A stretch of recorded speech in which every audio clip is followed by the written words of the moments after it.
Hello, everybody, and welcome to another exciting edition of Living at Your Highest Quality of Life with the doctors at Inspire Wellness.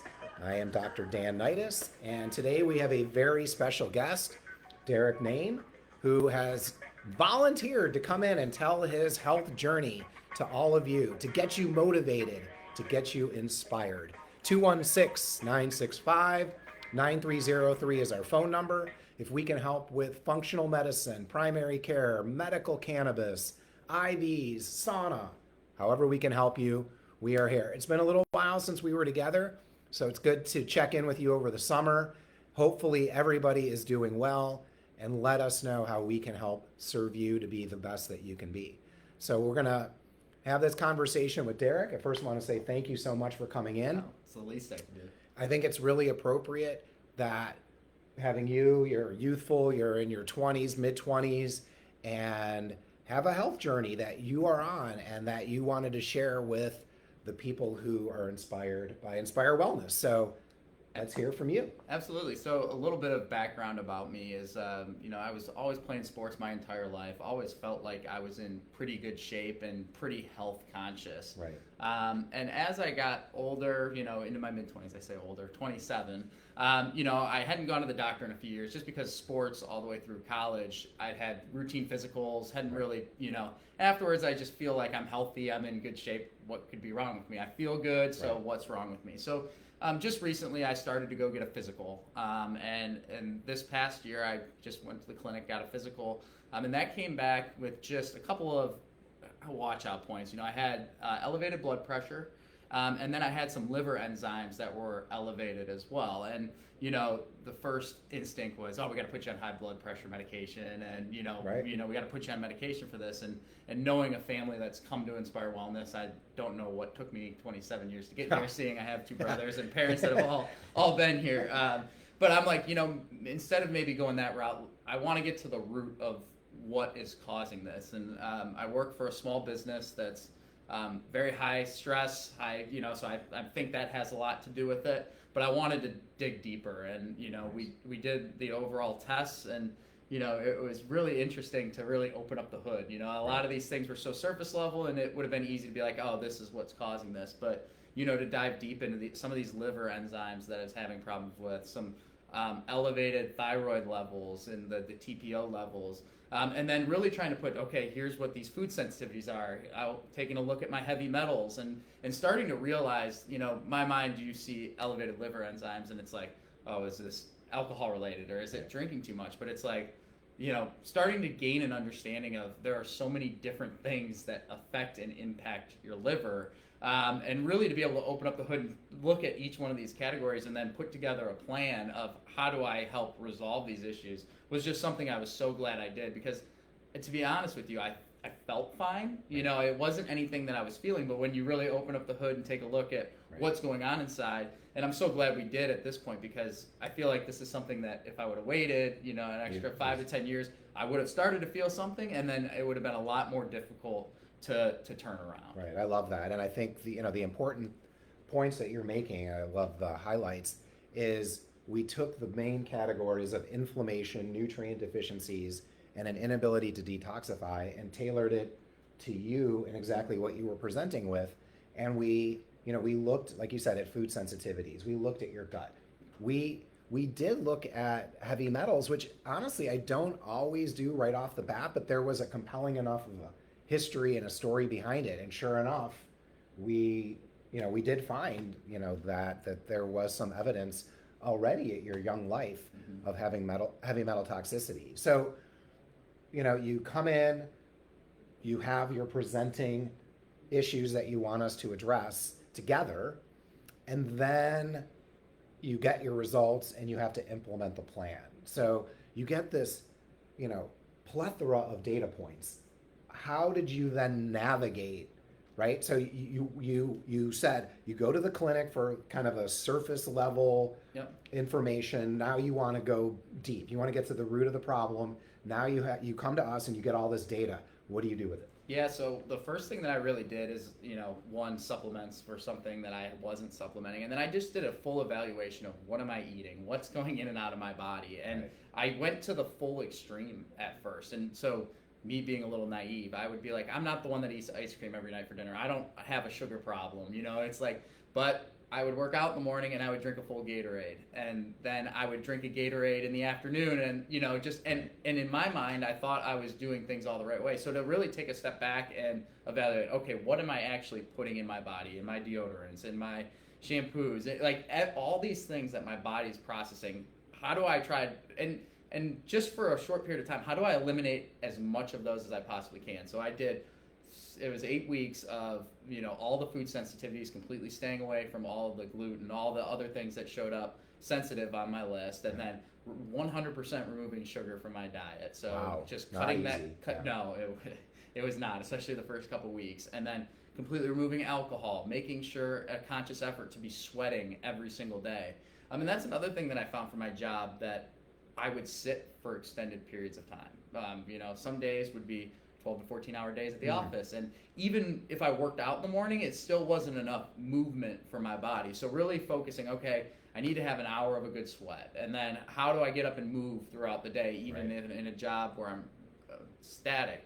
And it was crazy, just after a 6 to 8 week period of just completely shutting all of that out, to see those numbers just drastically increase in the Awesome. right direction. And I think that set the groundwork now for me, that now I don't have to live 100% without all of those things in my Right. life, but now I'm just conscious of them. And I think to understand what I'm putting in my body at all times has just totally changed how I'm going to approach the rest of my life. Do you think that there was any, from a supplement standpoint, was there any one or two things, or was it really, it was really kind of having to do it all together? Well, I think it was the full mix of everything. I think a lot of the liver specific ones, like the NAC and the liver Liver detox. detox. Yeah, I think those had a big impact on those numbers, driving it down. My homocysteine levels were extremely high when I first came in. Right. I think they were close to 16, and then after checking them after 3 months, they were down to 4. Right. And So yeah, we have to break that one down, Yeah. because homocysteine is a marker that we use in functional medicine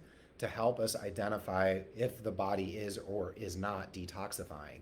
The goal is to get the homocysteine less than 7, and when we do, we feel like the body is really working at a level to get itself to equilibrium to identify, bind, and eliminate toxins. And so Derek was saying, when he came in, when we drew blood, 3 or 4 months ago, the homocysteine level was at 16. That's really up there. I mean, that's over double what we would like to see it. But more impressively, and I mean, this is really, it comes down to where the rubber meets the road, right? We can give patients all the data in the world, but you have to take it and run with it. And I'd say I was so proud of you, because to be able to do that in such a short period of time. And that's another reason I really wanted you to come in, because you kind of prove that if you take these big overarching categories and you break them down, and then you really begin to see how you, as the host of your body, Yep. are impacting these 3 areas, you can turn this around really quickly. It doesn't take years. Absolutely. It can really be weeks to months, where your body is now really hitting its set point and getting back to equilibrium. And I think that's kind of where you're at, is you're marching toward that equilibrium point. And how do you feel? Like, what's the difference between like 4 months ago when you first went to or 5 months ago when you first went to the clinic and they said, oh, your liver's a little bit, whatever. Then you see me, and now we're here in July. Yeah, it's crazy, because I've been, I would say I was at a healthy weight for someone my size, but I was always trying to lose a little bit of weight. And Right. just with the 6 to 8 weeks of just that detoxifying, I lost 14 pounds. Wow. And it was like, no matter how hard I tried to work out, no matter, I Right. couldn't seem to drop that weight. And then just the energy that I have throughout the day, it's just like, it's a noticeable difference. And, I'm not hitting those crashes after lunch that I used to have, and just, and then I think it's just set the framework and the mindset for me moving forward. And I think I'm just so much more conscious about, okay, like, here are the toxins that are in my environment today, you know, and like I think you made an analogy of your liver as a 5-gallon bucket, and it can only handle 5 gallons until it starts to boil over. So for me, in my mind, I think the key is just, okay, what are these toxins that are going into my body? Yes, I genetically can't process toxins as well as some other people, so I just have to be cognizant of it. And then,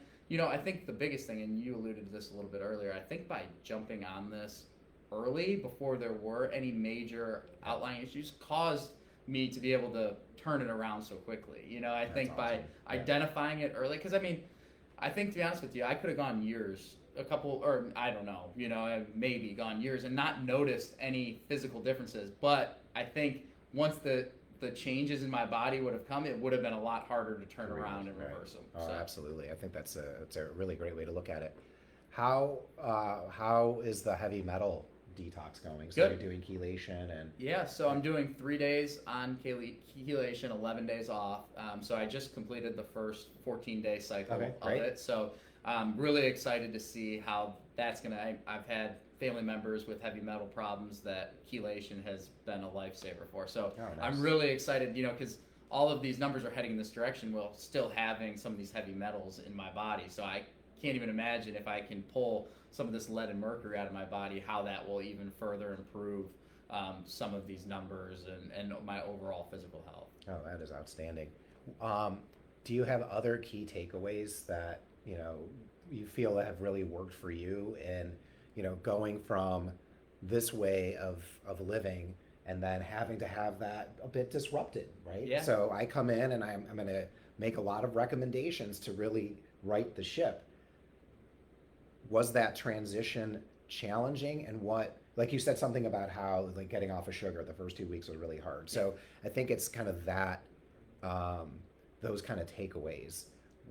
What would you say to people who are really looking to get started on that journey? Yeah, I mean, it's not easy, but it's worth it. You know, I think if I would have just tried to ease up, like in my mind, I'm just gonna, you know, slightly reduce this and I'm gonna slightly reduce this. I think it really helped me by just saying, you're going to take these next 2 months and you're just going to focus on your health and everything that's going into your body. And it's not going to be fun. It's not going to be easy. You know, there's going to be times where you're out to dinner with people and you're just going to, you know, you're going to have to pass or eat in advance. And, you know, but I think it's just so worth it, because at the end of the day, I think the biggest wake-up call for me is I never want to be in a situation where I have someone look at me and says, you can't do anything, like you can't do the specific thing anymore, you know, because I wanted to be able to, okay, if I want to have a little bit of sugar, it's okay. You know, if I wanted to have a little bit of alcohol, it's okay. But to one day, you know, if this would have kept going, I could have gotten to the point where they said, hey, your liver's at a point where you can't, cirrhosis. You can't have any alcohol. You know, it's like, and so to be able to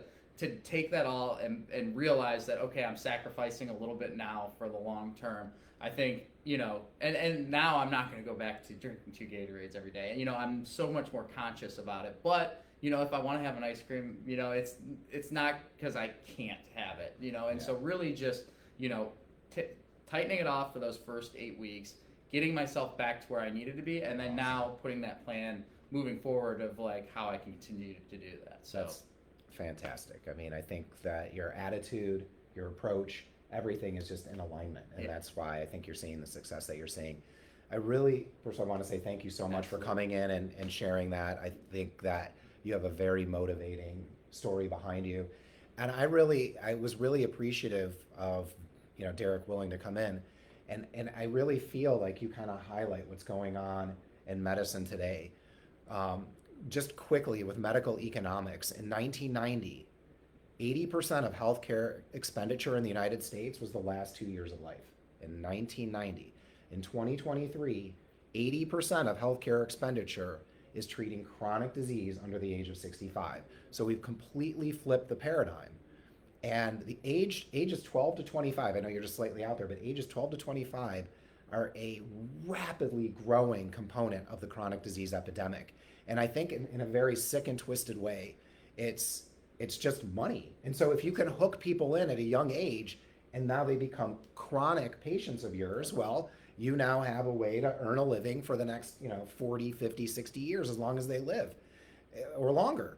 And so that to me is just it's disheartening Yep. that younger people are having to deal with these issues that we traditionally, when I first started practicing, 50s, 60s, 70s, makes sense. Yep. But seeing these crazy diseases in kids that are in their teens and 20s, and so you're not even at that precipice, but you were at that point where it's like, hey, I don't want to join the ranks. No. I want to get myself healthy. And so it doesn't matter what age you are, but if you are listening to this and you're, in that 15 to 30 year age group and you're not feeling like your best, or you're a parent or grandparent and your kids or grandkids aren't there, there is a way out. You have to find the right provider at the right time with the right advice. But again, what we're trying to do is help patients be their own best caregiver, be the best host, be the best steward of your body. Nobody, and I mean nobody, will be better than you yourself at taking care of you. Absolutely. But you just need the tools. Yeah, absolutely. And you're running with it. I love it. Yeah. I can't thank you enough, because Thanks. it was one of those things where it's like you feel like you're 27. There's nothing that could be like that wrong with me. And then once you really open up the hood and see all these different assets, and now to just have that understanding in the roadmap that we've been able to put together, it's truly life changing. And I can't encourage enough young people to, you just don't think, why it can't happen to you. I'm 27. There's nothing that can be that wrong with me yet. But to be able to put your life on that track that you don't have to worry about, the future, and you have that roadmap to make sure that you don't have any of those major problems. It's refreshing, and I'm super excited, to continue to move forward from here. Awesome. And you're getting a congratulations from Brad, who, Awesome. hey Thanks, Brad, Brad. who came on several years ago, early on in the pandemic, to tell his story and how he turned his life around. So you're getting kudos from someone who's Thanks, done it as Brad. well. And anybody who, out there who's really highly motivated and really wants to be the best version of themselves, we can definitely help them do that. So Derek, thank you so much. Thank you. It's inspiring to hear your story and to be able to participate with you and your family. And for you out there, 216-965-9303, we are Inspire Wellness. Anything that we can do to make you be the best version of yourself, please let us know. We love you all very much. Look forward to seeing you next time on Living at Your Highest Quality of Life. Remember, it's your time to thrive. Let us inspire you. Take good care.